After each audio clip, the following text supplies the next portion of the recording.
there are quite a few instances in industries where you have to pin stuff, like from a compliance standpoint. Like, not every advertiser in every industry is on even footing as far as how flexible you can be in what happens in your ad copy. And I think RSAs are not equipped to deal with that properly right now.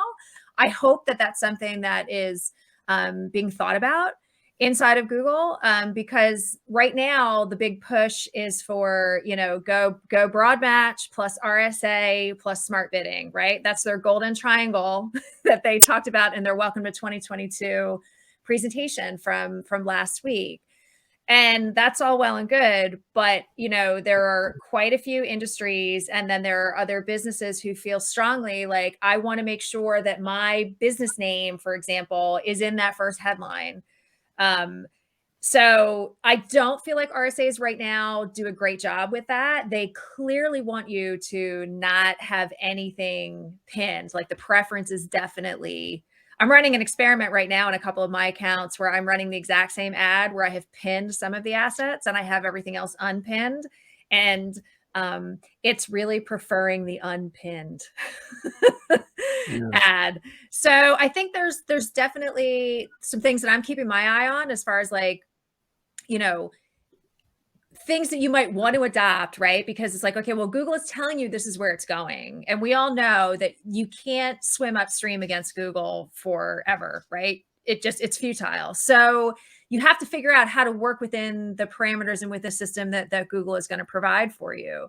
But I still have some questions, and I hope that these are things that are, kind of like on the board over at Google, where they're figuring out like, hey, we might want to think about this, or this is something that is going to affect a certain percentage of advertisers. So that all kind of remains to be seen. So those are some holes that I'm seeing right now. Yeah. And let's get into the tactics a little bit. Ed, I know you wanted to get into those two and the strategies. But before we do, like on the pinning topic that Julie brought up, so part of our study looked at the impact of pinning. So you can see the chart on the screen. And for those of you listening, not watching, basically, if you pin, your conversion rate goes up slightly, but your cost also goes up. So your cost per click is higher, your cost per conversion is higher. CTR is lower, right? So, and that's kind of the whole premise, is that Google believes that if you let them figure out how to make the ad, it's going to be more relevant, hence have a higher click-through rate, right? But then it might be the wrong message. So maybe that's why the conversion rate gets slightly worse. And then I think the cost per click is heavily associated with the CTR. That's the ad rank, the quality score component, right? If you have lower CTR, you just have to pay more to maintain that same position. So that's why the cost goes up. So from that perspective, pinning helps you with your metrics to some degree, but it's very counter to what Google wants you to do. Of course, if you're in an industry where you have to do it, then you have no choice. Sorry, Fred, to interrupt. Did you do multi-pinning versus single pinning? We did. Where is that one? We did multi versus single pinning as well. Sorry, because I think that would be interesting, because I definitely see that pinning impacts the impression share, particularly top of page rate as well. Which again, that's Google being, I'm not allowed to swear, am I? Googly. They're being googly. Yeah. It screws over, found the word that didn't have an FC or B in it, screws over the people that have very strict brand guidelines that Julie was just talking about. Because we found a single pin is quite damaging to impression share, not necessarily to performance metrics. I'm just trying to look at the screen. I mean, if you took a few outliers there, really conversion rates, cost per click, look at that, bumps, but the conversion metrics look similar-ish for a pin, but they hurt click-through rate and they bump CPC. So essentially, you're losing the auction if you pin.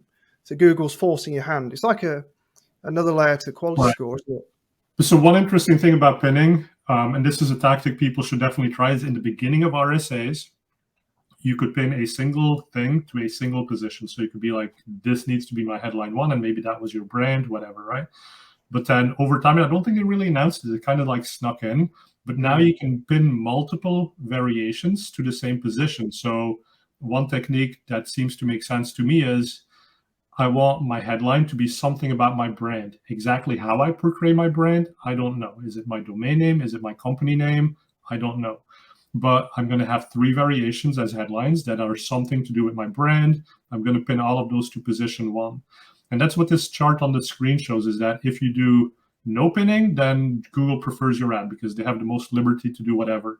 If you pin a single thing to a single position, Google doesn't like it because you're basically going back to kind of an ETA, very highly defined. If you do the thing where you pin multiple things to one position, then the results do improve. Now it's kind of like that happy medium. Google's happier because they have flexibility. You're happier because you got some control. So that seems to be kind of the way to go if you feel like you want more control.